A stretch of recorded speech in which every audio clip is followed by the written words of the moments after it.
All right. What's up, everyone? How's everyone doing? Welcome to I'm Breaking Into Tech, where we are going to discuss mental health and tech and how that relates and why that's important. So, I'm joined here by some lovely guests who are going to not only talk to you all about the importance of mental health and tech, but also how they broke in and how their individual journeys have impacted their their success. So, for those who don't know, my name is Aaliyah Nichelle, and I'm the host and I'm a solutions architect. And I'm really passionate about this topic because myself, I'm actually neurodivergent. So, those who don't know what neurodivergency is, that is a unseen disability. So, those who may have anxiety, depression, ADHD, ADD, and the list goes on. And that actually impacted my journey with breaking into tech. I was actually in a previous career as a HR professional, and I got burnt out very easily in that profession, and I just struggled with my anxiety a lot. So I noticed that even though I spent 9 years within that profession, I needed to do something else. I needed something that was going to give me a lot more peace, a lot more uh, flexibility with my schedule, and just that work life balance that I so desire. And what I realized is that, you know, everyone was talking about tech, and I didn't realize that there was a aspect of tech that allowed you to have this mental peace and mental clarity. But sometimes it's not, it's not necessarily the company you work for, it's just the environment. So that's what I had to do, is leave one environment and come to the next. So that was a huge motivation for me. Some of you all may have heard my story before, where I would say that, I have my desk in my room, hence why y'all always see this background. But it would get to the point where I would sit at my desk and I would hyperventilate. I would be so stressed just sitting at my desk in my room. And I realized at that point, I didn't need to be doing anything that was going to make me feel uncomfortable in my own home. So this is something that I'm super passionate about. All of these individuals are in the tech industry themselves.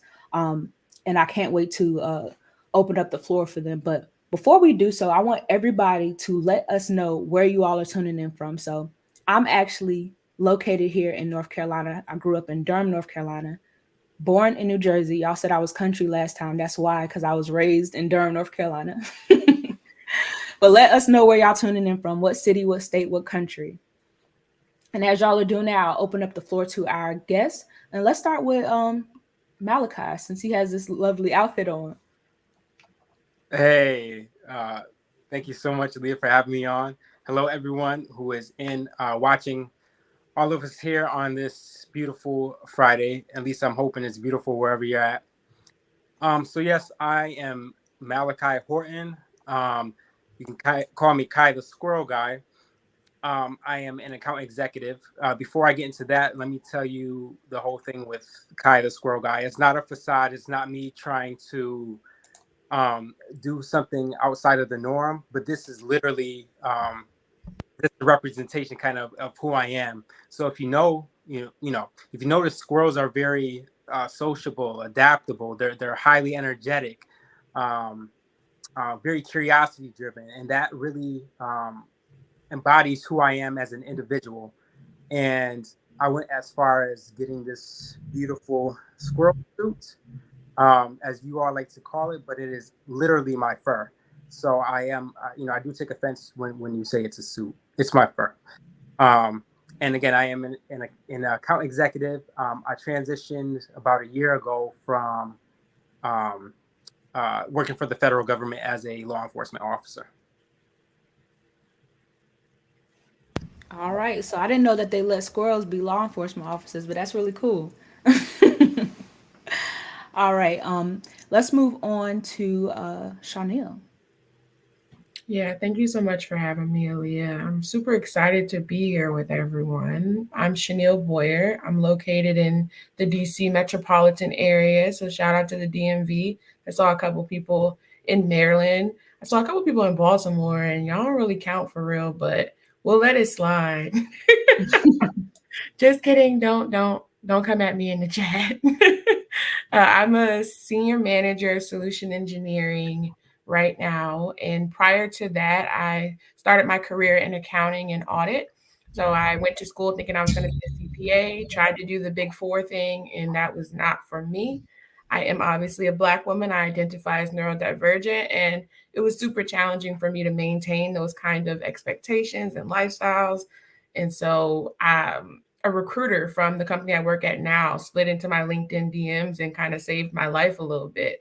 So that's why I love these conversations. It was a huge lifesaver for me and changed my life really. So I'm looking forward to this conversation. We're going to have a little tech red table talk moment. Yes, we will. And I love that plug that you said, that you are a senior solutions engineer manager right now. So she's already telling y'all that she's not about to stay at that for long. She's ready to climb the ladder. So I love that. Um, and before we move on to our next guest, I want you all to take a look at what this panel looks like. It's Black and brown people for a reason. I did this intentionally because we have the stigma that, one, we don't exist in the tech space, and then also within our communities we don't really talk about mental health very often. So I want to break that stigma so that way we can talk about mental health and realize that mental health has a lot to do with your career journey. Like many of you have slid into my LinkedIn DMs and said, Leah, like, I don't know how you did it. Like, I'm burnt out. I want to give up. Like, I'm stressed out. There's so many reasons why you want to leave your job or your current situation, right? And that, believe it or not, that has a lot to do with your mental health journey. Like, you might be so stressed or so burnt out on a job that you just want to, throw in the towel. A lot of individuals are that I'm associated with, they used to be teachers. And, during the pandemic, there was a great change with that profession. And a lot of my my peers who were teachers, they decided to leave that industry and try to break into the tech industry or just other industries that will provide them a better quality of life as well as a better salary. So I want you all to be able to look at this panel and see yourself in all of them. And I'm really excited to open the floor up for our next guest, Louisa. Oh, hi everyone. Thanks for having me. I am like super, super happy to be here. Luisa Sasso Gomes. I am currently a sales leader, a sales director, and I lead an awesome team in We cover pretty much all Latin America, 60 something countries.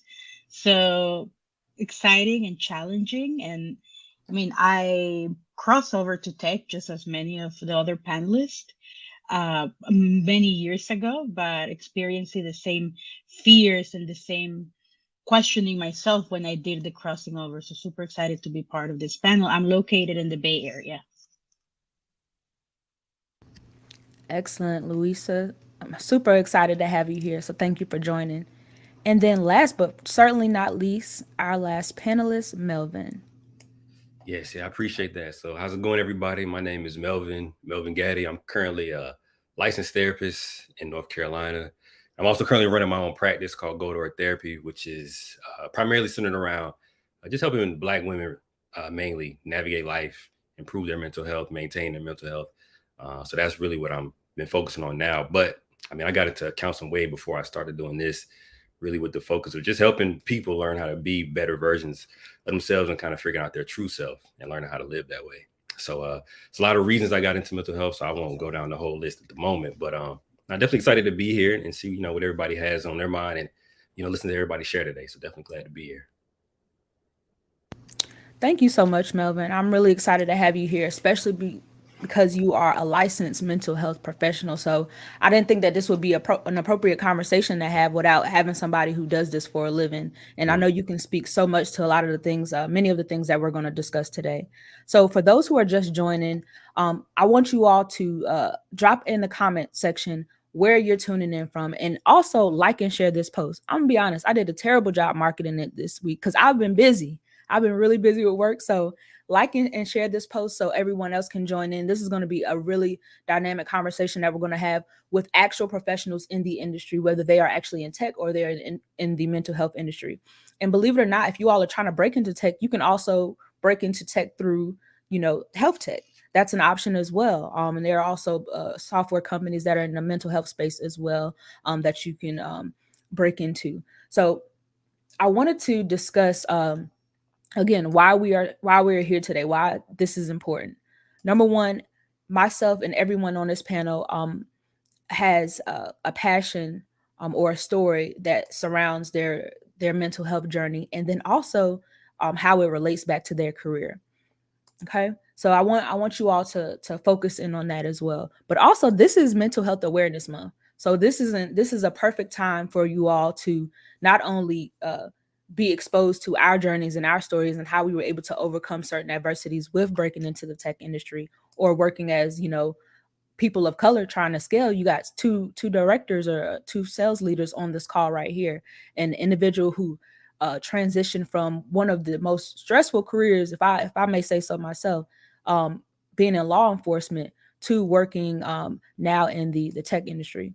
Okay, and then a gentleman who works with those who may be battling any type of neurodiversity or just stressors, work related or not. Now, something unique about Melvin, I wanted to call this out. Melvin, can you tell us really briefly, before we get into the first topic, what area of focus that you specialize in with your practice? A few different things. So it is in terms of population. I'm open to most everybody, but my main focus is Black women, usually in the professional aspect of their life. So like early to mid careers, where I tend to focus, and all the things that kind of fall underneath that, from, you know, transition periods, but also anxiety and depression that kind of go along with that, you know, relationship building that also coincides with just, you know, developing your life. So my specialty tends to be focused around that at the moment. Excellent. And why did you choose to focus on Black women specifically? Was there a reason behind that? Oh man, that's a big question. Yeah, there is a reason. There's definitely a reason. I try to keep it concise, but I think for me, the reason that I chose specifically to go towards Black women, there's a lot of reasons behind that. So I've been counseling since 2017, so I'm not extremely new to this. So throughout that course of time, I've had the opportunity to work with a lot of different people from a lot of different backgrounds, from Black males, but I've worked at PWI, so I've had that diverse background. Work with people in substance use and helping them, you know, go through their recovery. So I've seen a lot of different things. But one of my last like counseling experiences that I had when I was working somewhere was I was at HBCU, and at that point, all my clients, maybe like 95%, were Black women at the time, and that was the first time for me that I had the opportunity to work with that many Black women at the same time. So during that period, I just got to get a whole lot of insight that I didn't really have prior to that. And so through that experience, and once I just navigated through that over over about a couple of years, a couple of things that I started to pick up on while I was at that job was, I don't know, there was a few different traits that kind of stood out to me with the Black women that I was working with. And so just to list a few, one was just their willingness to be in therapy. I think that's a big thing that stood out to me. They wanted to be there. They were willing to kind of take in and receive, you know, the information that we were discussing and really apply it. I saw that. And on top of that, just the consistency aspect of just honestly just showing up. That was a major piece. But that was more like the logistical side of things. But the more, I guess, personal side of it was more the background of the women that I was seeing, that I even still see today, where I had these women in front of me who had very great goals, very interesting goals that they wanted to pursue. But then there was this other side of life that seemed to always be constantly tugging at them, whether it be, you know, it could be finances, it could be family, it could be relationships, and just having extra responsibilities that they always had to put their energy into, while also trying to figure out how to be a woman in the society that we live in. And so a lot of things that I would notice was these are things that would shut a lot of people down. And I think one of the things that really stood out to me that I admired, honestly, was having all those things that you could consider something to weigh you down, and still saying, although this is happening, I still want to find a way to be better. I still want to find a way to do what's for me, and not do what everybody else is telling me I should do, or not being the woman everybody is telling me I should be. And so that's something that always stood out to me. You know, somebody who's always had like a more entrepreneurial mind, seeing people want to be creative and live the life that they want to live, was just major to me. And so when I started thinking about creating my own practice, I was like, who do I want to work with? Who do I want to spend the most time with? And also, who do I feel like is going to get the most from me? And so in thinking through those questions, it always circled back to the same place of just working with Black women specifically, because through all this experiences I had and the sessions I had, I don't know, it's just hard to really explain really hard to put words into what came out of that, but it was just always something very unique to me, always something very valuable. And it doesn't discount anybody else who I've seen, doesn't even discount men, but I do have to say there was like something special about that always stood out to me. So yeah, that's the more of the shorter version of why I chose to work with Black women in my practice. Yeah, well, that was a unscripted question. I was just wanted to know for myself, Yeah, but appreciate I it. really appreciate that, and I think there's a lot to be said with that. Now, I wanted to draw some attention to like some statistics here, right? And you can Mhm. correct me if I'm wrong, Melvin, but the National Health of Institutes has categorized mental health illnesses by affecting 1 of 4 Americans yearly. So Mhm. right now you have essentially all 5 of us on this panel. So, Yeah.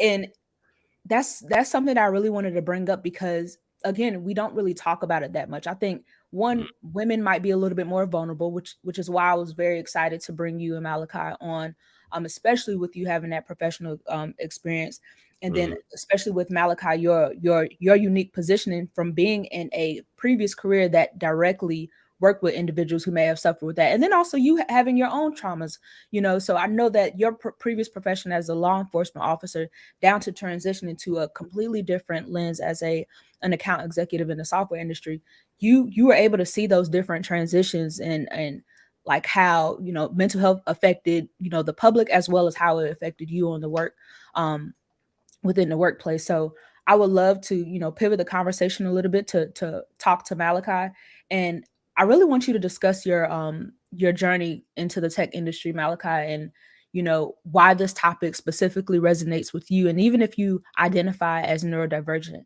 And for those who are just tuning in, the short and sweet of neurodivergency is these are the unseen mental health disorders, or these are the unseen disabilities. So those of us who may have depression, anxiety, those who might even be bipolar, those who may have ADHD or ADD, dyslexia, and the list goes on. So I open up the floor for you, Malachi. Hey, thank you so much, and thank you, Melvin, just for all that you had to offer. So my journey into like the tech industry was a little bit unorthodox. I was actually just looking for a new career. Being in law enforcement is very tough.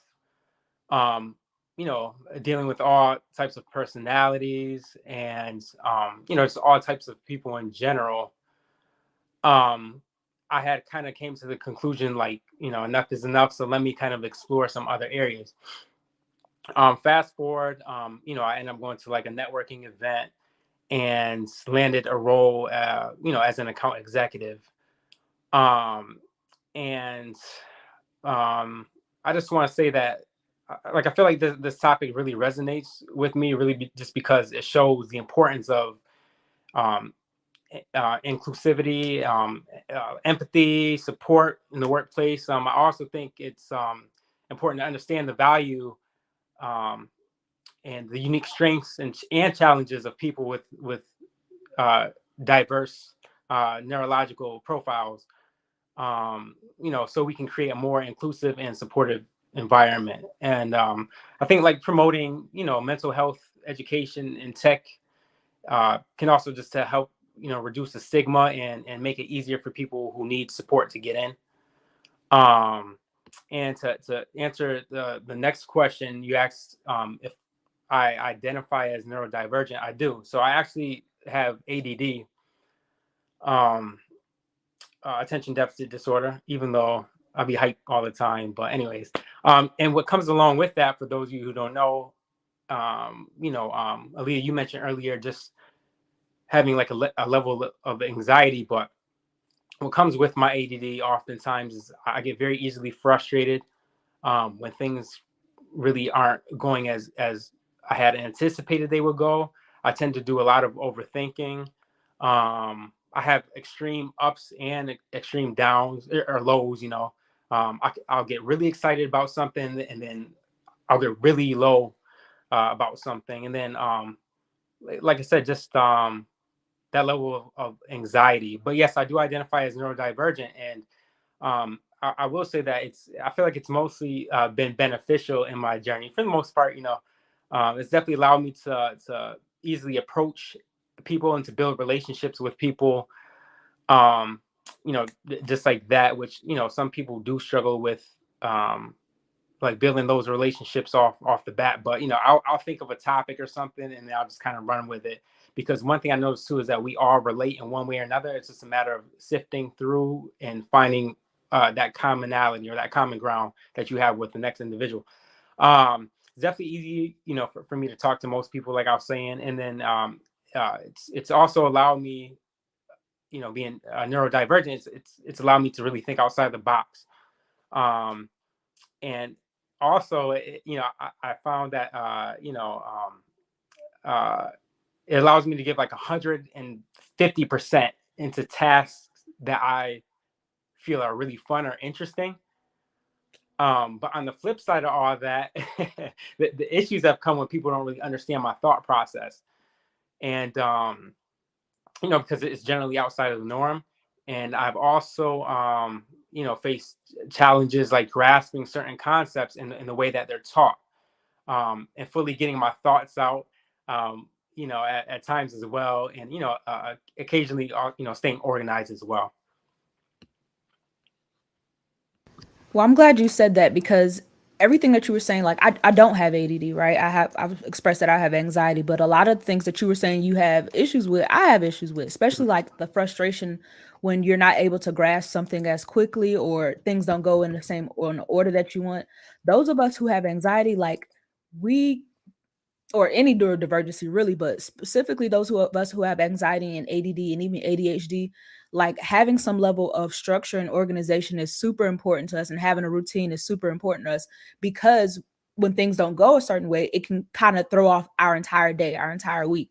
So some of y'all may have even seen my post. Like I was like, I'm so excited that we're having this post because this has been, one hell of a week for me because so many different things have happened that have just, thrown me off, whether it be professionally or personally. It's just been a week that just did not go as planned for me. And I have so many different calendars. I have a calendar on my watch. I have a calendar on my phone. I have calendars in almost every single room.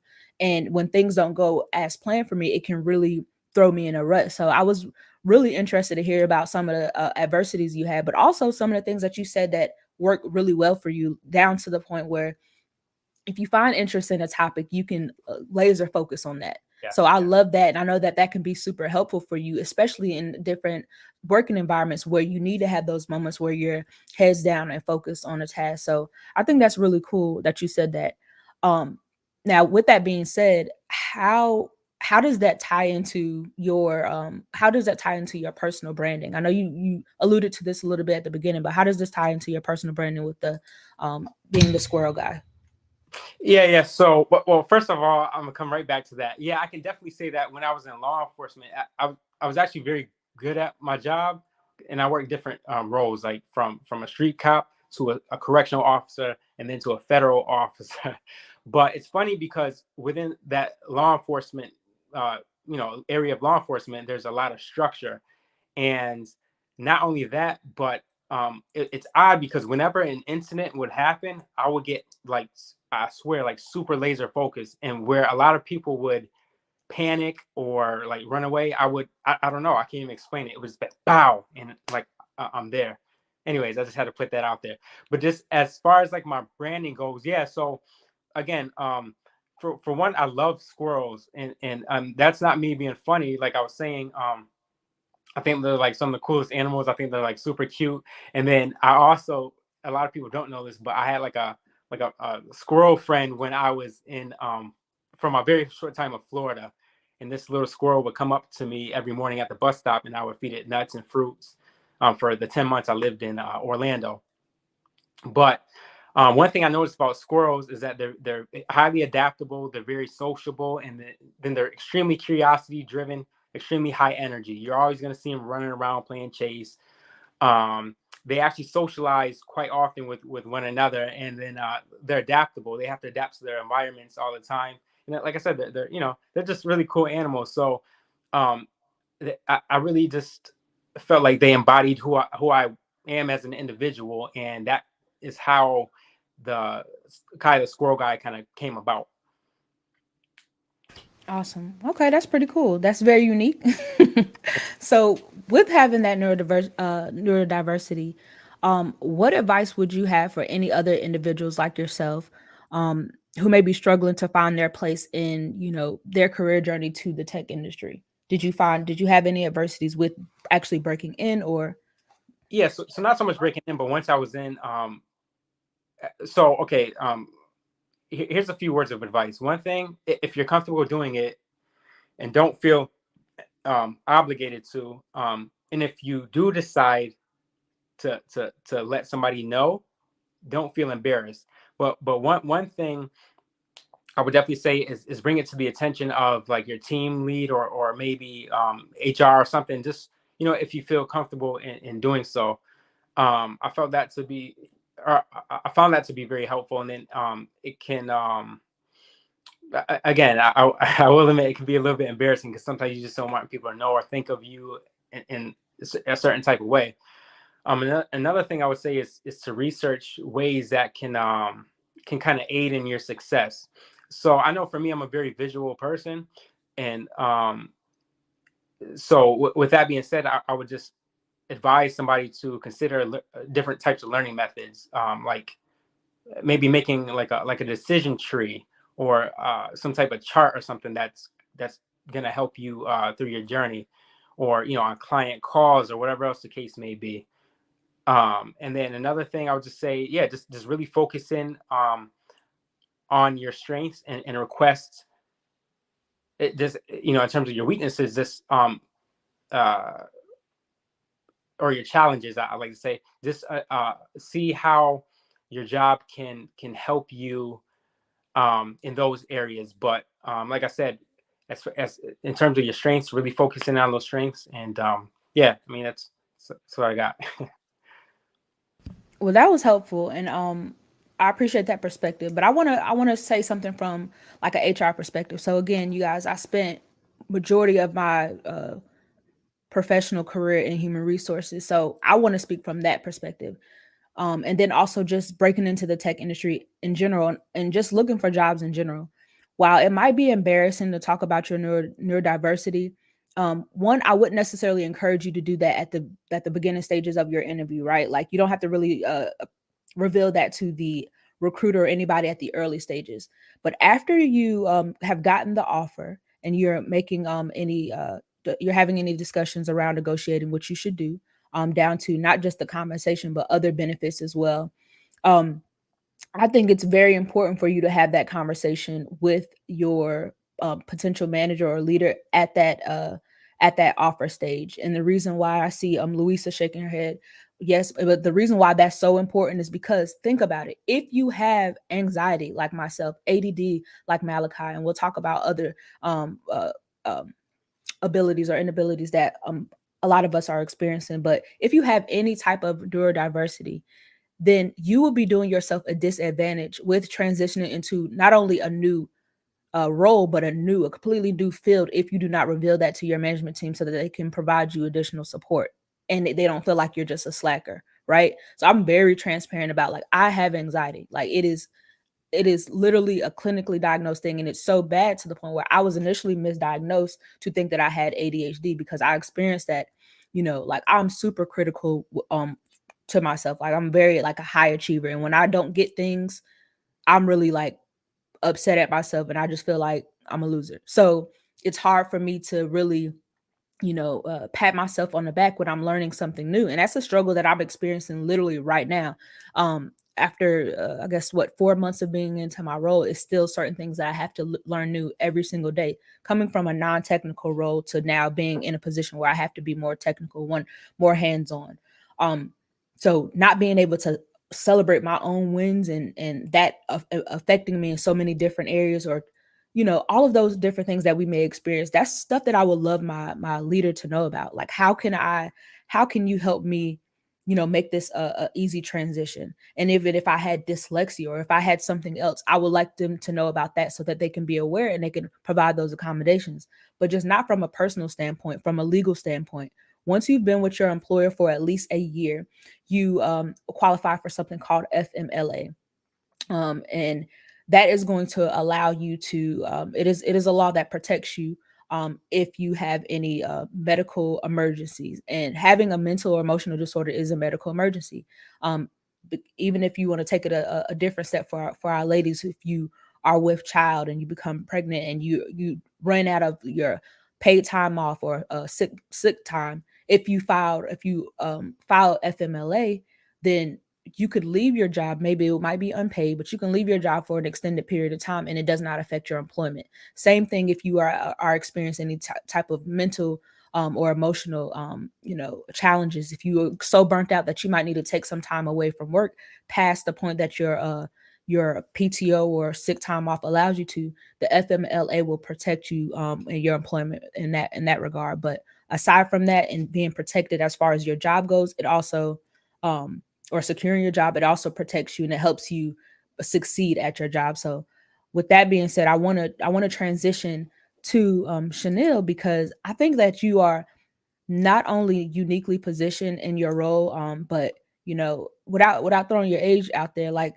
you are a young Black woman in a technical role, but in a senior level management role as well. So, and this industry, it's not a lot of female leaders, number one, especially not within this age group. So, and then also being a Black woman, so you have so many great things that are going well for you in your career. And I know you spoke briefly about, like, this is the job that you have right now.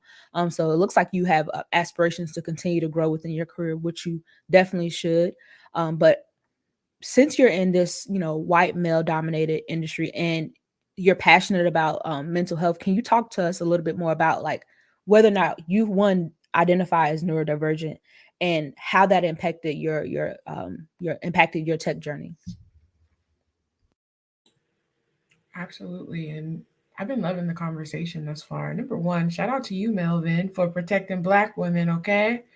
We love to see it. And then shout out to you, Malachi, the squirrel guy, for being really transparent with your experience. I have tons of people in my support circle in life who are various forms of ADHD, ADD, ADHD, etc., and other comorbid conditions. And so I see it every day. And I hope that you're patting yourself on the back and just showing up for yourself and being excited about what you can do, because you could be mad all day about what you can't do, but I see you doing incredible things. So let's start there. Now, to me, I definitely identify as neurodivergent. I could list out everything I've been diagnosed with, but that would take a long time. And I don't love to pathologize a lot of things that I experience. I more so just talk about it from a symptoms lens. And I was in the throes of deepest, darkest depression, I would say, when I first broke into tech. I was struggling to keep up with the requirements of Big Four or CPA public accounting, and it was very challenging. And I actually didn't find tech found me. And so, based on your belief system, luck, Jesus, the universe, whatever you think, something said this woman needs help. And I started the interview process with my current company into exploring what it would look like to do tech sales. So for those of you who don't know, solution engineering is the technical side of selling software. So we partner with account executives like Kai, who essentially, oh, thank you. I'm seeing all these comments too. You guys are so supportive. I'm here for the vibes. These are our tech explorers. We love them. They turn up. And we actually seen some people from different countries. I wanted to say that earlier. I seen somebody from Argentina, somebody from Canada. That was dope. But yes, I digress. Continue. No, me too. I saw the comment pop up and I was like, I think that was Mahogany. I love your name too.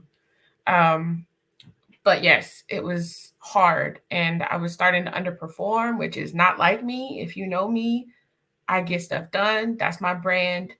I'm a doer. And so I knew something had to change and I took that leap and that opportunity. But I have to say my first 6 to 12 months were extremely hard with the transition. I did not disclose that I am neurodivergent and I struggle with things.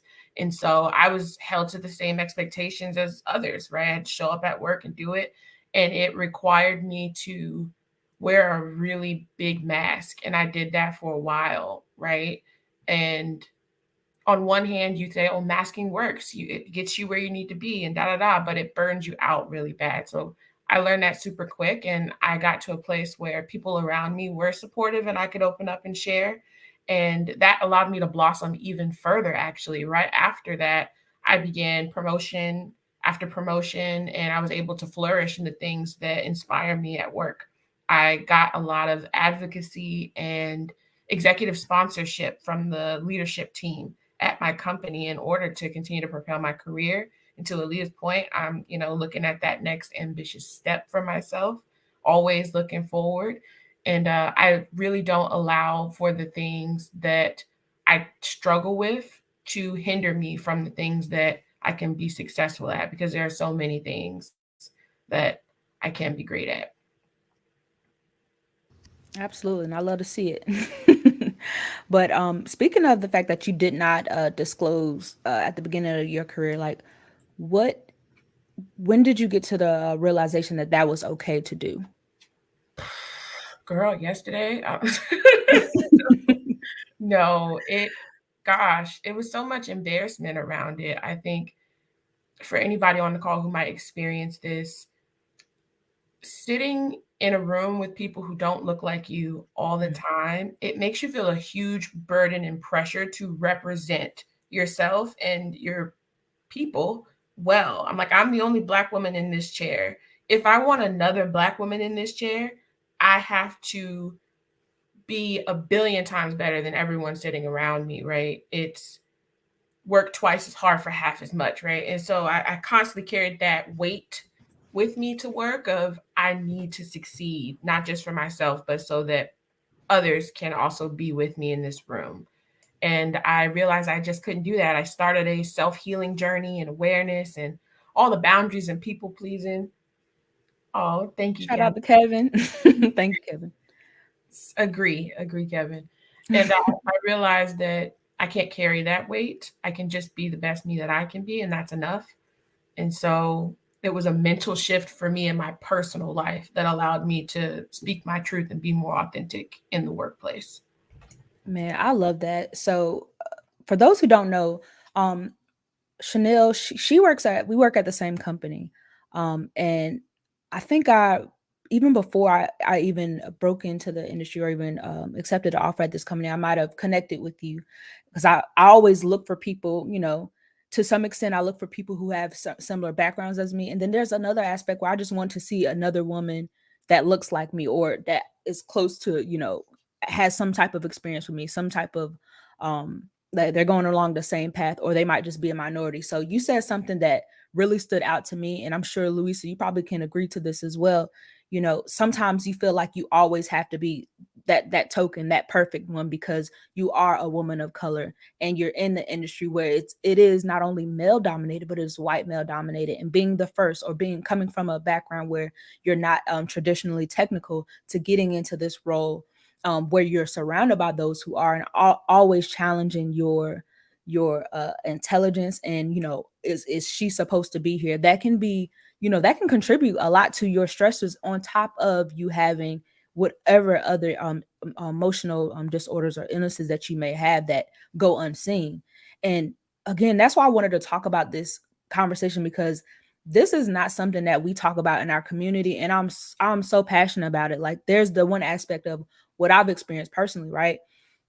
But for those who are on, our last call, there's other aspects of my life where, my actual, former fiance, he actually suffered from a mental health breakdown. It was a terrible decline, to the point where he almost he lost a lot of his memory for a short amount of time, and it was all due to different stressors in his life, as well as work related stressors. And that was a scary situation to witness in real time, and how not feeling comfortable opening up to talk to a professional or talk to anybody about what you're going through can really impact you. And of course, with the advice I gave you all earlier, like, if you have any emotional disorders or mental disorders, disclose that at the offer stage, because had he done that at an earlier time, he might not have had a lot of the issues that he had ultimately with getting his employer to be on his side when he needed that time away.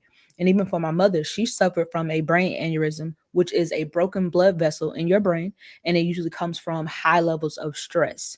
She was a nurse. She worked in the healthcare field. And I remember her working like day in and day out. She worked such long shifts, and it was, a great childhood that she was able to provide for me and my brother. But ultimately, that burnt her out to the point where her brain was like, "Girl, like you have to sit down." And most people actually have a stroke from that, coma, die. She actually ended up in a coma, but to the grace of God, she's still with us today and doesn't have any adverse symptoms from that, which is literally a miracle in itself. But all of those things let me know that I need to take a step back in my own personal life and my professional life, and I need to take that more serious, because we spend so much time at these with the employer. Like, you're working, if you're full time, you're working 40 hours a week, so you're spending more time at your job most of the time than you are at home. So you want to be in an environment that's going to be supportive of you, and it's also going to give you that space that you can feel like you can actually be supported emotionally, mentally, and also grow within your career. So with that, I want to pivot over to another question I have for you, Chanel. So, and I'm sorry, I keep saying Chanel. It is Chanel, right? Yeah, you got it, girl. Okay, all right. Just want to make sure. So how has this journey of yours, how has that affected your position as a leader? Like, what do you actually look at in your candidates, and does that change how you actually see them? 100%. It allows me to have a much more empathetic lens to my role as a people leader. I try and do everything people first. And because I have these experiences, I can hold Thank you, John. space for the people on my team and the people that I'm looking to hire, right? Offer reasonable accommodations so that they can do their job, offer support, offer time off, anything that I can do, because we do spend so much time together. And I am essentially a part of these people's support system as their manager. That's my job. Make sure you do well. So whatever I can do at work, I try to. And because I take care of my mental health now and I'm open about my experiences, it allows people to be vulnerable with me. I love that, and that's super important. Now I see some questions rolling in, and we'll get to those majority of those momentarily. But I did want to stop and answer one question. And I got a question from Khadijah, and it says, "What accommodation did your job make for you once you disclose your mental health?" So it's going to vary, right? It just varies to the level. And of course, when you're starting a role, it has to be a reasonable accommodation, right? So something that I know my leadership has provided me, they literally give me the opportunity to not only have that space, just like Chanel said, to feel comfortable with talking to them about certain things that I'm going through, and they check in with me and say, "Hey, how's everything going? Do you feel overwhelmed? Like, is this enough work for you? Is this not enough work? What level of support can we provide you?" And giving me that extra level of attention that I've not received before at any other employer, even though I did disclose that, is just something that I feel very privileged to have.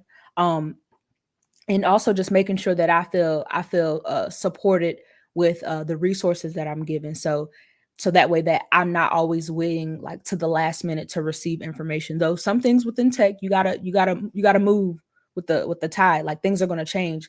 But with that being said, there's still other things that you can be prepared for. So I'm like, hey, like, I need guides. I need this, I need that. If it exists, like, please give it to me ahead of time so I can feel, supported. Or if this doesn't exist, give me as much information as you can so that way I can create it, because it's going to be other people that come behind me that need that as well.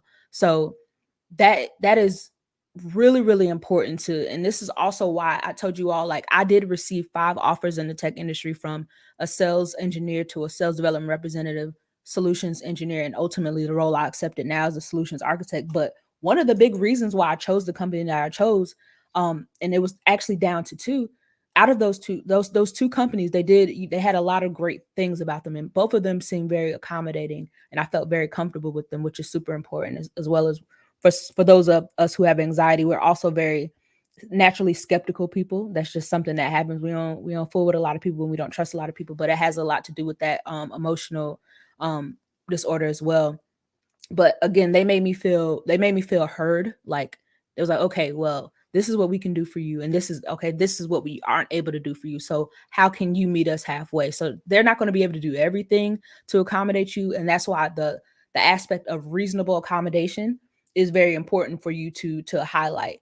And even when you're applying for jobs, don't feel like that's going to knock you out of the rocker when you or the race when you see that question, if you have a disability, and do you need reasonable accommodation? I check that all the time, like, yes, and I still get job offers, even till this day, like applications that I've applied to, finally the people are reaching back out for some of them, companies that I've applied to, they're still calling. So don't feel like you can't disclose that, at least on the application. That's something that the employer is not really even going to pay attention to. Just because you check whatever, they're not going to be able to know your exact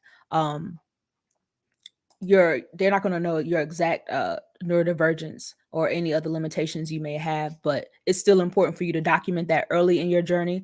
So like what the other young lady said, she asked this question earlier, what if you were let go due to a mental breakdown? Now I can't really answer that directly because I would have to know all the entire situation, but based on what you're saying, it looks like they may have there may be other layers to that, but one way that you would have been able to protect yourself is disclosing that earlier, and then documenting that you had that disorder, and then if the company, um if you have it documented that you had that disorder and you are protected by FMLA, then there can be like legal, you have legal rights as an employee. So I will give you that much information, but without knowing all the details, I can't really give you a direct answer. But Aaliyah, I'll mention one thing about this too. sure. If anyone's interested more about the legal perspective on this, you can look into Americans with Disabilities Act, and it gives a lot of description around what's covered, what isn't. And there's also free, oh, Desmond, that's so sweet. There's also a lot of free legal services that are dedicated to these types of things and supporting people if that's something you want to do and you feel like you were wrongfully terminated. So there's a lot of opportunity if that has happened to you, but it does start with disclosing, right? And it needs to be that transparent conversation. I completely agree. Thank you so much, Chanel. So I would love to continue this conversation and pivot to you, Louisa. Like, just like Chanel, you have a, like, when we actually met, you told me so many great things about your journey to breaking into the industry. Not only that, like how you did not take no for an answer, and you didn't listen to everybody else's timeline they had for you, and how you were going to scale to become a leader. And I think that was an amazing journey that you had, and I would love for you to talk about like how you were able to scale your career as a director so quickly, and if you ever experience any type of imposter syndrome while trying to break that glass ceiling, and also why this topic is important to you as well. Yeah, I mean, I feel that the entire conversation, I feel that it's not like I'm not neurodivergent as that I know, right? I might not be even aware of it. But as just on your day-to-day transitioning to a career or to a environment that it's completely new, it's very stressful, and it can put your body and your mind into a super stressful situation. Like I remember when I transitioned back in the days, and I was coming from a consumer good industry into the tech industry. The first few months I was not myself.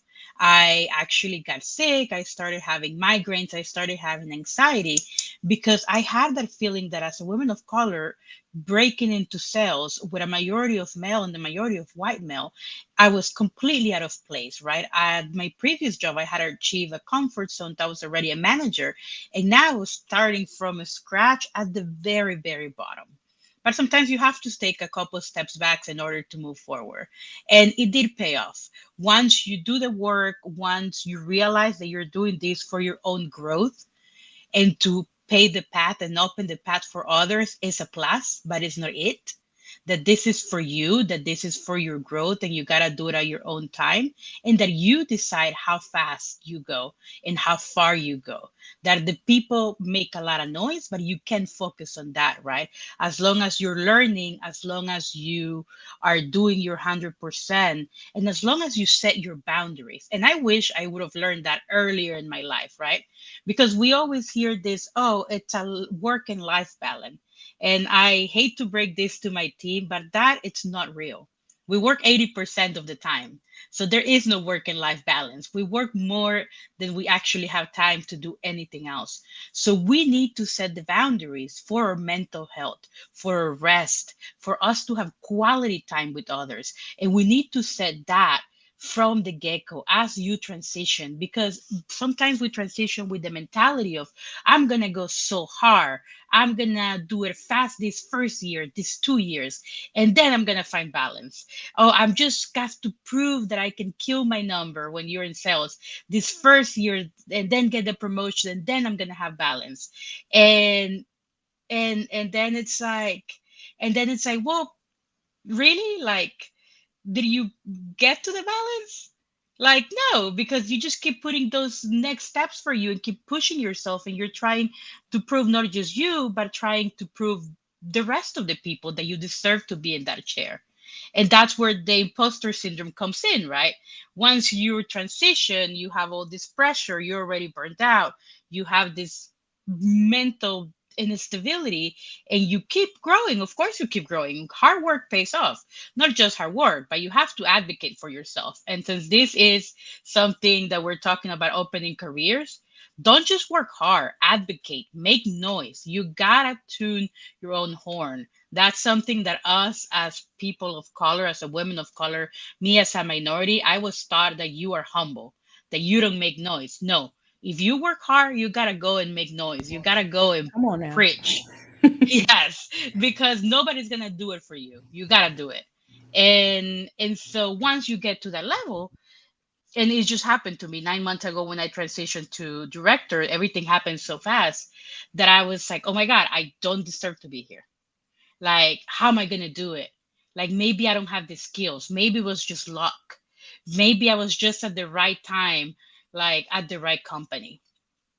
And all those things get into your head, and you start listening to that voice, and sometimes, like, you believe it.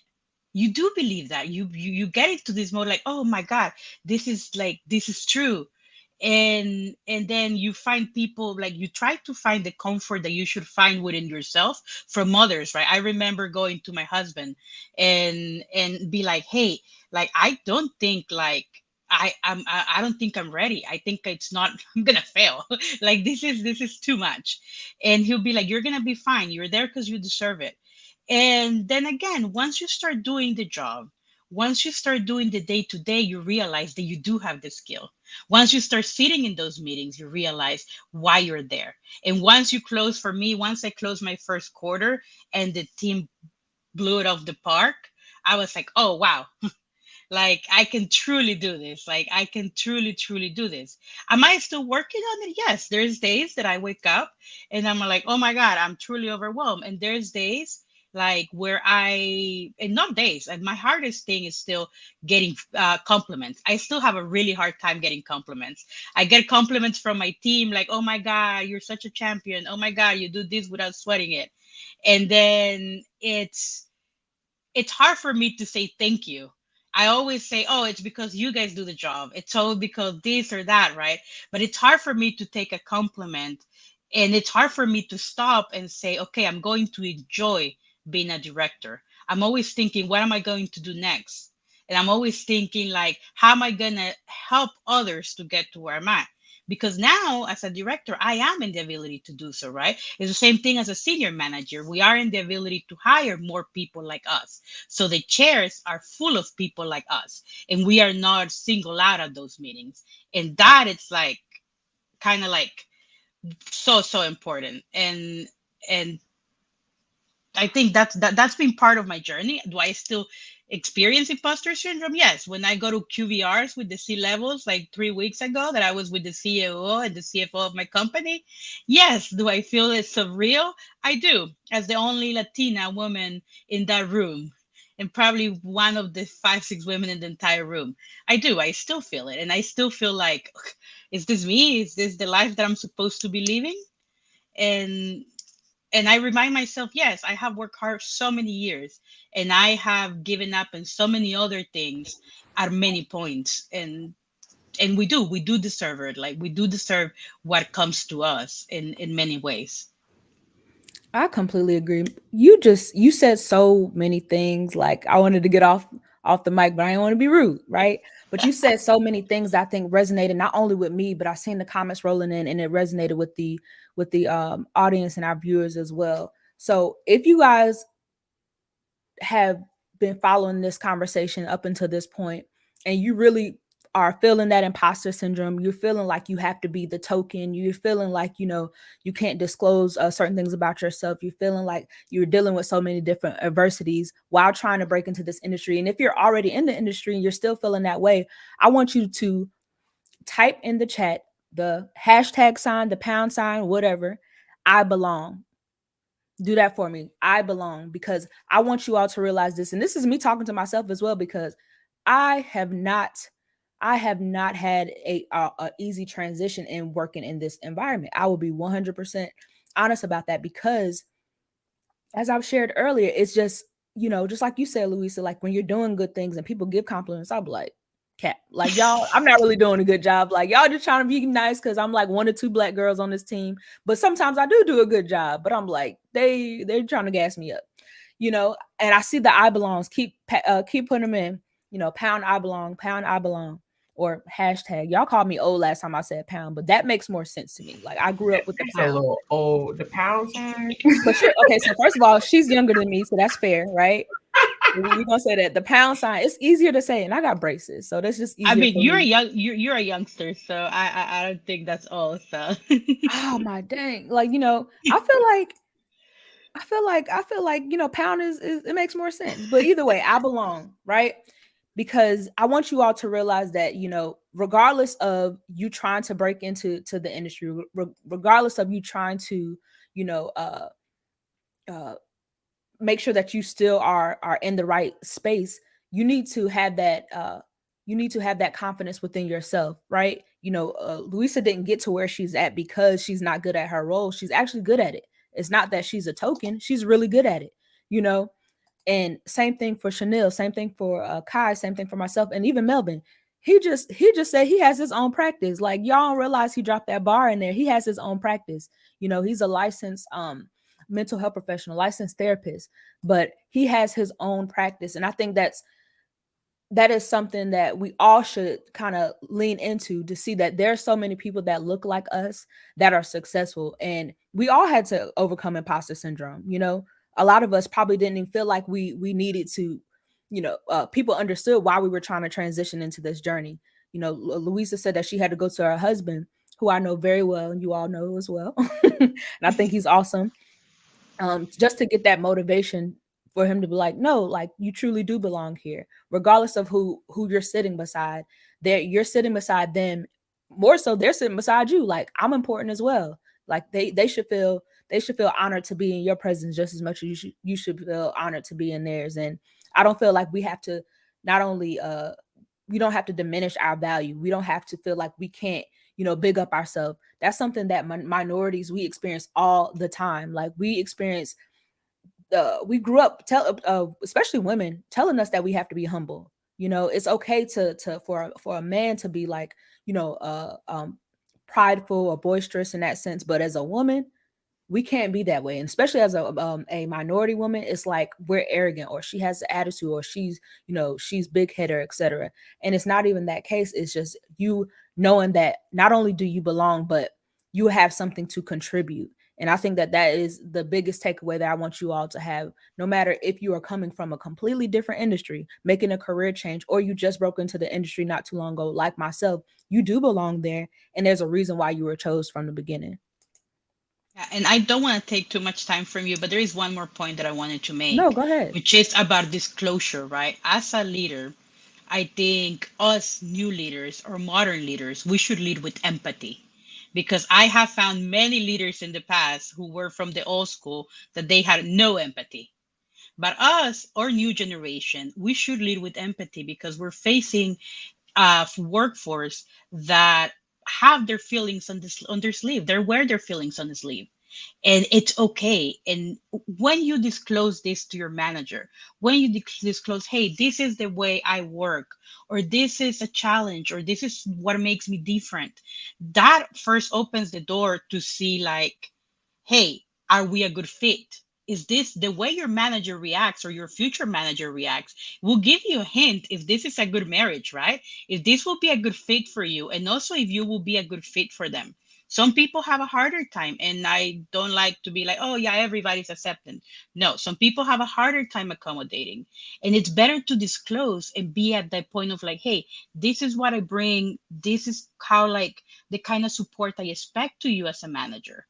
And if you tell them and that works, it would be a way better experience. I manage 9 different people, and each of them have different ways of process emotions. And in sales there is high emotion, right?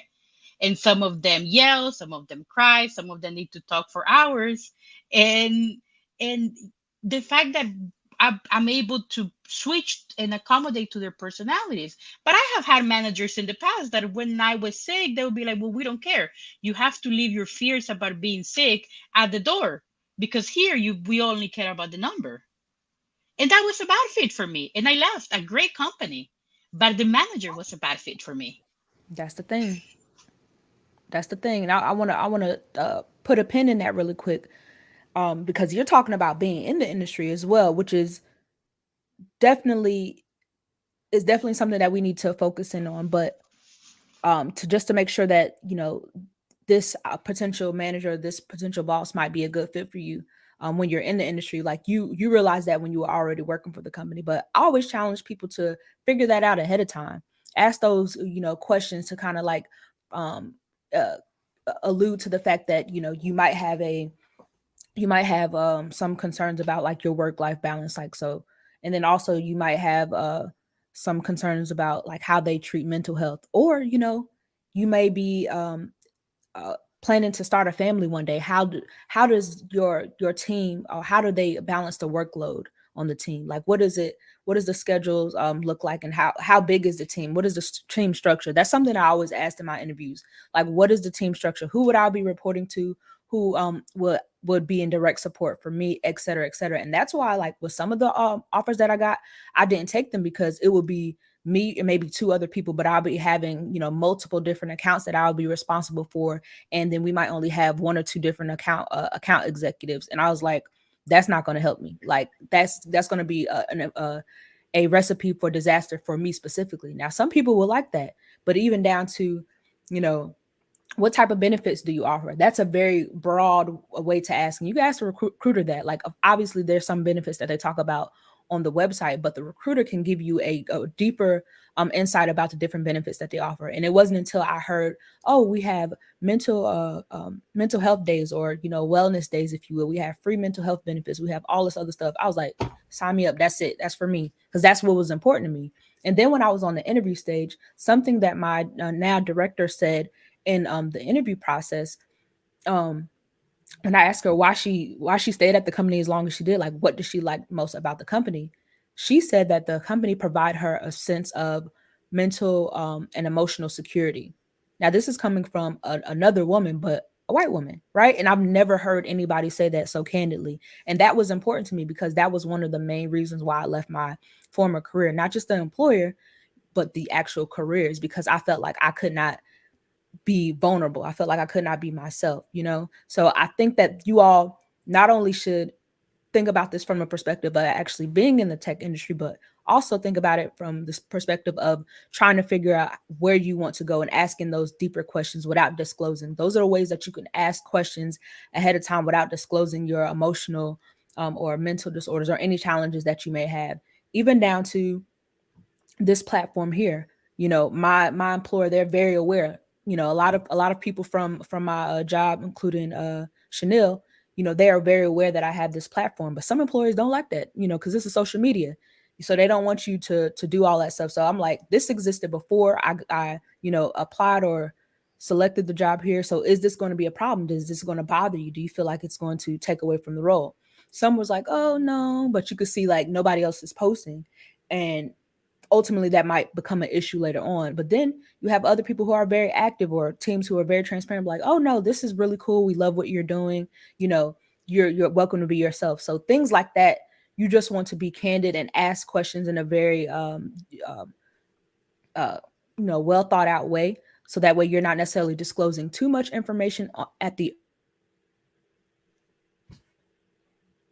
early stages, but that way you're, because Luis is right, it's important. It's like a relationship, it's like a marriage. And I've even said this before on this platform here, that you have to think about your job hunting and these jobs as like a relationship. It's when you're out applying to jobs, it's like it's dating. You should be dating, right? You should be dating before you actually get into a relationship. Now I know some people don't know how to do that, but I'm not a relationship counselor, but you should be dating, like going out on dates with different people to figure out what the best fit for you is. And you're not going to figure that out until you interview, until you date, until you put yourself out there in multiple situations and be like, oh no, I don't like this. Oh no, I do like this. So getting out there, applying, don't be afraid to apply. It's a lot of people who haven't even felt the confidence enough to apply, but just go ahead and do it. Apply, let these people call you, ask the questions that you need to ask. And if you have anxiety like myself, create a system. If you have ADD like Kai, create a system. Write down specific questions that you would want to ask an employer. And if you need any support with that, of course, I'm here to support. And then, of course, a lot of individuals here, I'm sure they'll be open for you to reach out to them. But just ask those deep questions ahead of time to be able to assess what is and is not important to you in your journey. Aaliyah, can I say something here? Absolutely. I love what Louisa was saying. I really just resonate with you, and I love your piggyback too, Aaliyah. I would say it's so important to figure it out up front, and like not a sneaky way, but a way you can do it without just straight up asking is trying to understand that potential manager's emotional intelligence, right? And that will give you an indicator of whether or not they're going to be supportive of you in this role or whether they're not. Because as an individual, if they're not doing well, they can't do that for their team. It just can't happen. So one question you can ask that's really easy, it doesn't come across as mental health, but if it's a person who's emotionally aware, they will make it about that, is you say, how do you support your team through insert whatever, right? It could be through big changes. It could be through challenging times. It could be through whatever. It could just be, how do you support your team? And a person who's emotionally aware and intelligent will give you an answer that is about their individuals. People first. I care about my people, something of that sort. A person who isn't that way, they're going to give you an answer like, well, I just make sure we get it done, or I'm focused on the metrics or the numbers, right? They give you those kind of answers. And that's like, we're talking about, this is a dating analogy. That's a red flag. Like, flag on the play. Exactly. Run as fast as you can, sis. Yeah, that's a big no. If you're asking something like something about like how you support in like hard times, yeah, definitely. Like, and then they come out with metrics, you're like, okay, bye. It was nice to meet you. And also like in like when if for you it's important, right? Like for me it's important my time off. I always ask. I never ask how do you, but I always ask, hey, how do you balance your work and your life? Like I say, there is no work-life balance, but how do you, like I always ask the manager, how do you handle it? And I have had people when I interview saying, oh, I haven't taken time off in 3 years. I'm like, okay, bye. Like that is not gonna work for Can't me. be me. Like, I was like, this is it, right? It's when we break up. Like we haven't even started dating. Or like if they tell me, well, I work until 5 and then I check emails at 9 again. It's like, why? It's like that you should be getting ready to go to bed at 9. And I'm guilty of that. And something funny happened to me. My new manager, he went on vacation, so he just decided not to reply. I always check my email on vacations, and he was out at the same time as me. I sent him a message, he didn't reply. And I was like, oh wow, I thought I was doing good. He's doing better. He's way better at this. So there is always a learning experience. And the other thing is also bring your authentic self.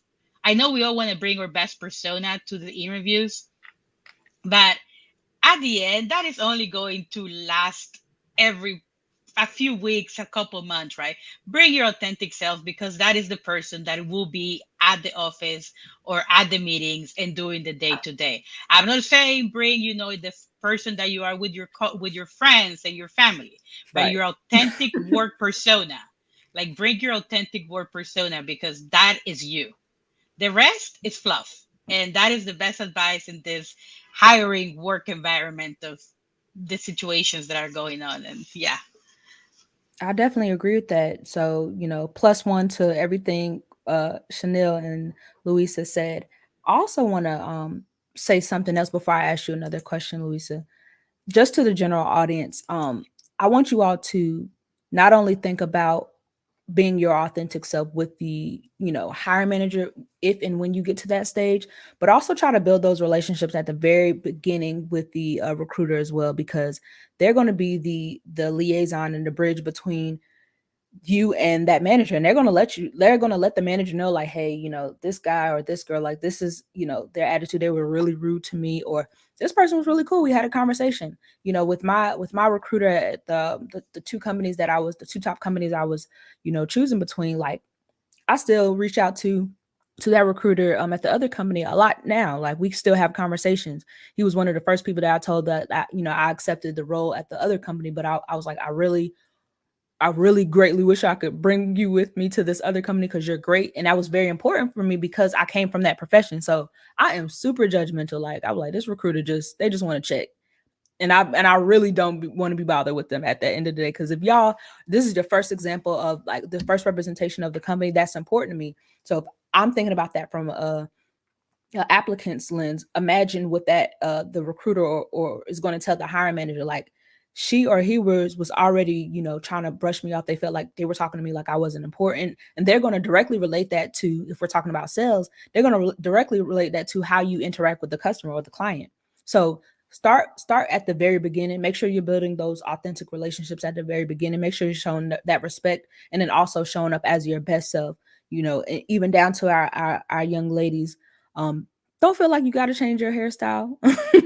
Like, that's the thing. Do not feel like you have to change your hairstyle. If you have a natural hairstyle, your hair's naturally curly, you have locks or whatever, don't feel like you have to change your hairstyle or conform, because that's already going to make you uncomfortable, because you're already in the mindset that you have to be something other than yourself. So I really love all of the points that you all made, and I want to be respectful of the time and move forward to the next part of the segment. But last but not least, I want to ask you, Louisa, like, how has your experiences allowed you to show up for your team, and what are some unique things that you do for your team as a leader, just being in the position that you are? I think the experience that brings the most value is the fact that I carry the bag, and I don't forget about carrying the bag. When we're in sales, we talk about carrying the bag when you have a number, when you have a territory, when you're closing deals, right?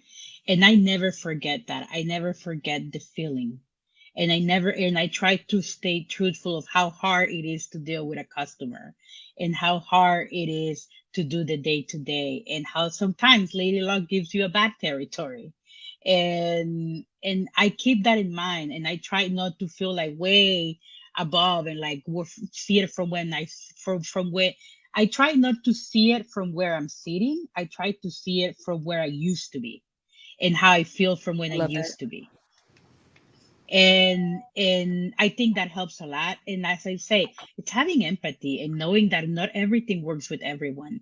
I try to connect with them the way they want me to connect, and I try to support them the way they need to be supported, right? And sometimes the way they need to be supported, it's not babying them, it's being a little bit more truthful and poking the holes and advising extra training. But that is the only way that I might help them to grow and to actually stay employed and have a career.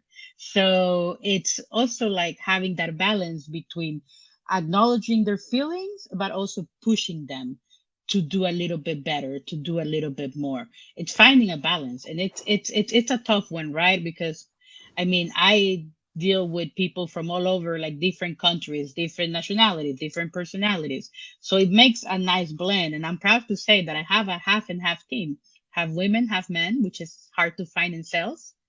but that's what we have, and that's what we will continue having.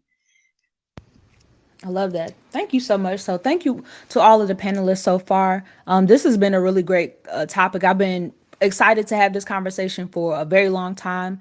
So, this was just the perfect opportunity to have that with it being Mental Health Awareness Month. If you all are still here in this conversation, I want you all to do the pound again, hashtag still here, hashtag still here, pound still here, whatever age. And I seen somebody else said I didn't even flinch when she said pound. So I'm not the only person who uses pound. So hashtag still here. Let us know that you're still here and you're still listening on this conversation.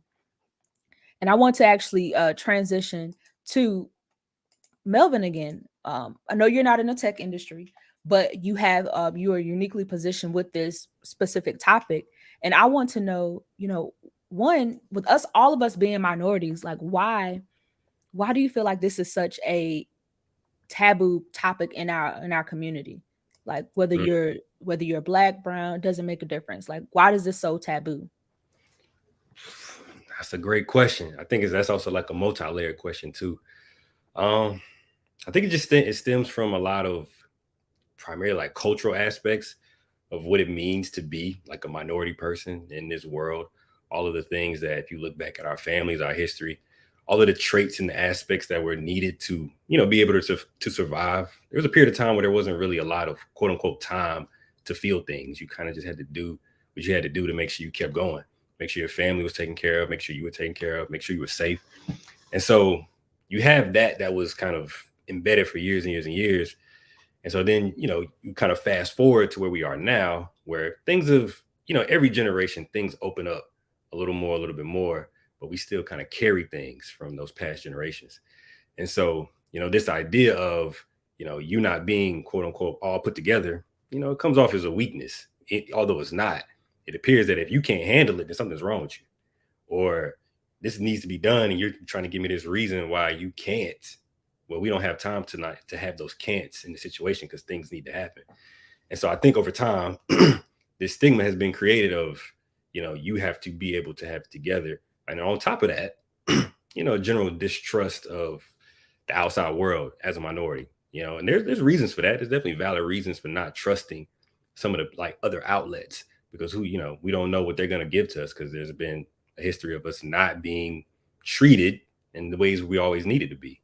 And so once again, when you have that generational perspective kind of projected on to the newer generations and the generations after that, it just starts to stick around that in order for us to stay safe and together, we need to keep this here and we can figure it out. The problem is that's just detrimental because you got problems and issues or challenges that you don't actually know how to handle. You need somebody else who's more versed in it. And so that stigma gets created because it continues to be just projected over and over and over to the point where we think it's normal. It becomes normal to say, I don't need to talk about this. I can handle this, my family, or we keep this in the house. I know a lot of people hear that what happens in the house stays in the house, things like that. So it becomes normal, although it's very detrimental. And so that's a big part of where the stigma comes from. I don't know. Did you ask me how to break that? I don't know if you asked me that. Well, that can be a question as well. I would love to hear that, and even more so with you and Malachi being the only gentleman on Yeah. this platform. I want you to take a moment just to speak to the fellas because I think this is very important. Like, of course, women, we for the most part are emotionally in tune, right? Hmm. So that's why you said earlier that you typically have more success with women, especially Black women. Hmm. But I want you to speak to the men at this point and let them know like different ways that they can actually feel more comfortable with talking about their mental and emotional health and different opportunities there for their development. Mm-hmm. That's a tricky one too. So, but I like that though. I think a part of it is just first being able to sit down and first recognize that everything you may be doing is great. You may be working hard, you may be taking care of things, but you're also human at the end of the day. And yeah, you may be a man, you may be a Black man, a Hispanic man, any man of color, that a lot of things get projected onto that of what you're supposed to be. But at the very end of the day, you're still a person. And so, getting to a place of being able to really express that and open that up, well, number one starts there. But two, about getting around, it's really about getting around people that you can truly trust and that, can kind of see things the same way you do. And I reflect on that for a second, like earlier in my like counseling career, one of the things that I did kind of put together a group for men of color. And at the time it was all African-American men. And it was like an 8-week group. And, we met every single week. And by the end of that group, I had those guys in there crying. That wasn't necessarily my goal, but it kind of was, because they walked in thinking like, oh, they're highly educated and, they got everything together. But deep down, they had real problems going on. But the thing that really brought that out was kind of recognizing that if I'm around people who are taking time to see me and not judge me for that, then it just creates a unique opportunity to say, you know what, maybe I can let this out a little bit more. And maybe it's gradual. It took weeks for them to get to the point to say, like, here's what really hurts me or bothers me. And so, one, I think, easy way, more tangible tip to do that is, pick something out in your life that maybe you feel more comfortable than other things expressing, and test it out. Say, let me see what happens when I tell somebody this, and see how they respond. But first, you got to choose that person you trust first, like real trust, and make that attempt. And then once you do that, say, okay, maybe that didn't go that bad. And then try to further that a little bit. And then you'll start to see that expressing yourself, number one, is not necessarily comfortable, but it's definitely not as bad as you think it is once it comes out. And realizing, like, once you begin to realize how freeing it is to be able to say what's really on your mind. Because I was definitely one of those people, one of those men who didn't express myself years ago. But in becoming a therapist, I had to break that. It was just one of those things that I had to do. I couldn't be locked in. And so going through that process of digging deep, finding the things that were within me and saying, like, okay, I'm gonna put this out there and I'm gonna see what happens. And, making it more so training that muscle of saying what's on my mind, saying what I feel, and more so embracing it and not feeling afraid of it. Yeah, maybe there's some times where somebody could say, oh, Melvin, that looks weak. Or, what are you sad for? But it's just the reality. I don't always feel great all the time. And so recognizing that's a part of me, but it doesn't define me, was probably, especially for me, the biggest turning point of recognizing I can still be the person I'm choosing to be and not letting the things I think or feel, necessarily dictate that. They just pass through. They are there, but then I let them go. And so, especially for all the men, we got a lot of reasons why we hold stuff in, and I get it. A lot of it's conditioning. A lot of it's the society that we live in, but it just doesn't help. And there's 100% another way to do it. And you can live life so much more free, so much more better, so much lighter. And I don't know, it's been positive for me, but those are just a couple of ways to. I love that. I love all of that. Kai, do you have anything to add to that? Like, what's some things that you've done to, help you on your journey? Yeah. Well, first off, Melvin, kudos to you, because you touched on a whole lot, and there were a few profound things that you said, just in terms of like lack of trust, and even when we have certain disabilities or whatever you want to call it, that's viewed as a weakness, and that's just how we grew up. And like you said, that goes back, generations back. Yeah. To our history, because I can even remember my parents. My mom's from Puerto Rico and my father, he's black from New York. But I can remember them saying when I would address certain things, Kai, why you always being like why you being so lazy? Or, boy, I just told you for the fourth time, this is how you do this. Like, so things like that. And then and then even when I transitioned into like law enforcement, like, everything is like so hard and so like, hey, you can't do this, you can't do that, you can't say certain things. So I bottled that in for like so long. And because again, I felt like, hey, if somebody knew that I had ADD, like that's definitely that's gonna be seen as a weakness. Yeah. And you know how it is coming up, man. Like there's a certain perception with people who for those of you who don't know, but like coming up, we clown on the mentally ill at some time, at some points in time. That's for another conversation. Or we would clown on the crackheads. So I'm very transparent, by the way, so sorry about that. But again, so coming up like that, you tend to hold back and not say much. And just in terms of like I just think that it's very important that we find like-minded individuals who are people of color, men of color who we could discuss certain matters with, because there's definitely power in community, and we've even seen that throughout history that there's so much power in numbers, and when you are able to recognize that, it's much easier to release. For the first time in my life, I started seeing a therapist about 4 months ago, and it's about 5 months ago, and it's been like life changing. Like, I'm like, yo, I should have been to this, but again, it was viewed as weak. It was viewed as not manly, masculine, and then there was that lack of trust, because again, back to your point, I can remember coming up, growing up, and my parents were like, yo, like whatever we say, it stays here. Like, you don't talk about nothing. And I'm like, man, like, so yeah, man, I mean, you touched on a lot, and Ali, I hope that kind of answers your question.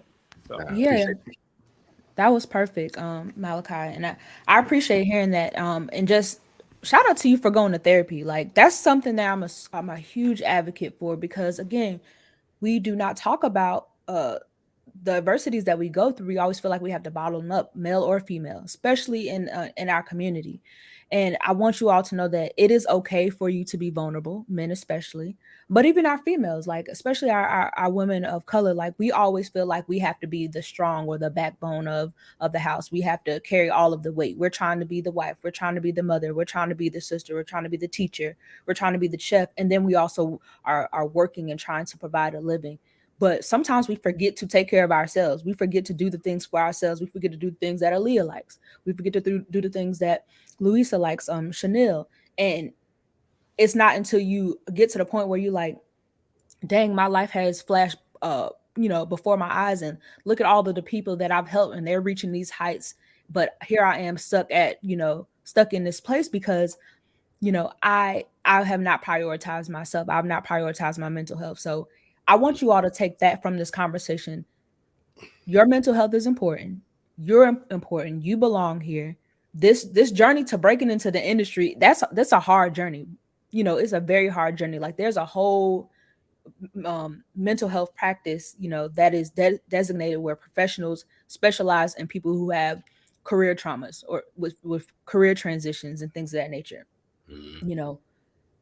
Because this exists, this is something that is not so unheard of. And it is until you actually sit down with yourself and realize that you do need that support. You do need those healthy outlets. And I'm not talking about like just your mom, your friend, and especially if you come from this community that we come from, you might not have that supportive household, or you might not have friends that you can really go to. And that's okay. That's not their job. Their job is not to help you. That's why you have professionals who are there to help you and give you an unbiased opinion. My quality of life has drastically improved. Kai even said his quality of life has improved because we seek professional help. And it doesn't make you, crazy. It doesn't make you weird. It makes you honestly a lot stronger when you can go into these environments and say, okay, this is how I'm taking care of myself. Just the same way you can get up and go buy your skincare and take care of your skin. You can get up and go to Whole Foods and buy your, fresh foods, or go to the gym. You need to find ways to exercise and support your mental and emotional health. And sometimes that's just sitting in the house doing nothing, no phone calls, no nothing, watching your Saturday morning cartoons or whatever you want, or just getting out, and taking a flight. This is something that's important to me. I love traveling. So I wanted to be in an environment where I could travel, and that wouldn't affect my job. I could work in a different country. That's something I asked my manager, like, hey, I'm going to Costa Rica, but I don't want to take PTO off the whole time. Can I still work there? He was like, yeah, it doesn't matter. Like, as long as you get the work done, stuff like that is important to me. And that's helpful to provide me the quality life and the work-life balance and the emotional balance that I so, desire. So not only should you understand like what are some of your non-negotiables or things that you're most passionate about, you should always put yourself in an environment where you can truly blossom, and you're able to actually live out that lifestyle that you want. So I want you all to think about all of those aspects when you are career searching as well. Now we're coming to the end of our conversation, and I want to be respectful of our guest time because it's Friday. So I appreciate you all sitting here with us on this Friday night. The show was actually supposed to happen a week ago, but then I realized it was Cinco de Mayo, and I figured I was not going to show up because I was turning up, just to be quite honest, So, and the Luisa was in Mexico, right? You were in Mexico, right? Did you have fun? I know they don't celebrate Cinco de Mayo like that in Mexico, right? They don't, but I had a blast. I mean, we went to a wedding, and wow, they know how to throw a wedding. All right, that sounds fun. That sounds fun. Okay, so I wanna wrap up a little bit, but I want to ask the panel this, and anybody can chime in. Um, how do you all think that we can promote diversity and inclusion in the tech industry and bring more awareness around supporting those who may be neurodivergent? Anybody can chime in. I will say get in, and you need to apply, and the no it's granted. So the yes is a plus. So don't be afraid of applying. But once you're in, make sure that you are encouraging and supporting people like you, because we can only make a difference if we start encouraging others to break through. If once you get in a position where you can influence the decision, and we can actually turn the balance to the side or prep someone for an interview, that's where we can really, really bring more people in, and also normalize it. Normalize that we all have emotions, that we all process feelings differently. We need to start normalizing it, and that we all have different ways of processing the day to day. And instead of seeing it as, I think it was mentioned before, instead of seeing it as, oh, something negative, it's something positive, because you bring a different point of view to the table. So don't think it as a negative, turn it into a positive, and it's a plus on your side. I love that. All right. And what can you all provide as far as advice to anybody who is trying to break into the tech industry, who may be feeling like they're discouraged, like they're seeing all of these tech layoffs. They're hearing about people losing their jobs, and they're applying to so many different jobs and just not getting callbacks. Like, what is something that you could provide? Like, what's some type of advice you could provide them? Yeah, I can give some advice on that. So, number one, there are layoffs happening. We exist in a world and an economy where that can occur in any industry, but there are still a lot of companies hiring. Me specifically, I am hiring as we speak. And one thing that I can share with this group, and it's may not be a career you're aware of. I know every time people think of tech, they think of a developer, they think of a product manager, they think of a seller, but people don't know a lot about sales engineering, which is my role. And it's a very natural way to transition from one career to another, because a lot of times people in this position are looking for someone with subject matter expertise within whatever they sell. So, for example, if you are a nurse right now, you might want to look into health tech. That would be a place where they could use your expertise to help them sell to people who used to have your job. That's exactly what I do now, right? I sell a product to people who used to have the job that I left, because I understand their pain and challenges. I can bridge that gap. So if you're targeting a role, figure out how you can make your skills transferable to that, and look in an industry that you already exist in. There's technology in every industry, literally. So look out for that. And also, I'm hiring. So anybody out there with financial or accounting, audit, any of that type of background, I'm super open. And even if you don't have that background, I'm open to conversations. Identify mentors who are in roles that you want. That's my number one thing that I do every time is I look for someone who has a role that I want in 12 months, 3 years, 5 years, and 10 years. And that Absolutely. builds your journey from today to wherever you're going. Absolutely phenomenal. Thank you, Chanel. And again, Chanel works at the same company I work for. So y'all want a referral? First of all, you got to get to know me because I'm not just gonna refer anybody. Second of all, your resume got to be up to par, but I can help you with that as well, no problem. But just reach out to me. I cannot promise you that I'm going to do that this weekend because I'm celebrating my mother and a family member who's having a birthday. But get your resumes ready, y'all. Don't send me no 6-page resume though. Let's get that together. 2 pages max. Get your resume together. Reach out to me. Don't apply blindly is what I'm ultimately trying to say. Like, you have a better chance of talking to someone who already works within the company and then getting some insight, and then also typically land your roles a lot better with referrals. That's how I ultimately got in the door with the company that I'm at right now with the referral. But I built a relationship with this individual for about 3 months ahead of time. Not saying that you all have to do that, but again, I told you I'm skeptical of people, so that's why my journey always takes a little bit longer. But that doesn't have to be your story. So feel free to reach out. Unless Chanel, you want people to hit you up in your inbox, so they probably will now. I don't know if you're comfortable with that, but if you are, you can open up the floor for that. But yeah, so I hope that helps you guys. But I just want to wrap this up. Thank you all so much for having this conversation with me. I'm super blessed to have met all of you. And Kai, we've known each other for a while, but we haven't been able to get on with each other because I've been just waiting for the right time. But there's no better time than now. I think what you're doing with your platform is phenomenal as well. With your branding, I think that's awesome. And that's more to come on, personal branding. And Chanel alluded to a lot of things about networking. You know, Louisa talked about just being your own personal advocate and a champion. And then, of course, Melvin talked about the importance of just being vulnerable. And I think that these are so many different things that we can take away from this conversation. So if you all really enjoyed this conversation today, I want you to put in the chat again, #pound mental health and in tech, mental health and tech. All right. And I appreciate you all for joining us here. And this is actually going to be available on YouTube as well as LinkedIn. It's on our page. I'm Breaking Into Tech, which is on YouTube as well as LinkedIn. So if you have some people that you want to share this conversation with, you think is going to bless them, feel free to do so. We have way more conversations that are coming up. So if you all were on the last live, then you realize that I introduced my panelists, my new panelists. So I have not panelists, but new co-hosts. So I have 3 new co-hosts, and we will be talking about different things down to mental health, mentorship, technical skills, and then my specialty with my professional experience with breaking into the tech industry as well as having a HR perspective on how you can position yourself to actually be sought out by different tech companies or companies in general, and how you can secure several roles and several offers.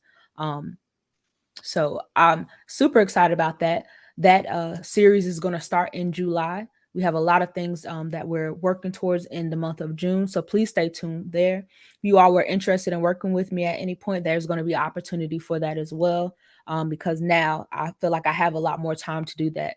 So I see the comments rolling in, mental health and tech. I love that. I love that. Big thanks. Love that. We appreciate all of you all so much for joining in with us today. Feel free to share this live, and also tell us one takeaway that you had from this conversation today. Add us if you aren't already added in our network, and just connect with us. And if you're interested in connecting with Melvin, especially if you're in the North Carolina area, which is where he practices, feel free to reach out to him. You can also look into his practice as well. And we are just really excited for you all to take these gems today and apply them to your life. All right. You all have a blessed and wonderful night. Go hug your moms, hug your auntie, hug your godmom, somebody, and just show them some appreciation. But also make sure that you are prioritizing your mental health, and you're also prioritizing your journey to breaking into the industry. If you having trouble with landing offers or landing interviews, reach out to me. I'm happy to help you all and support.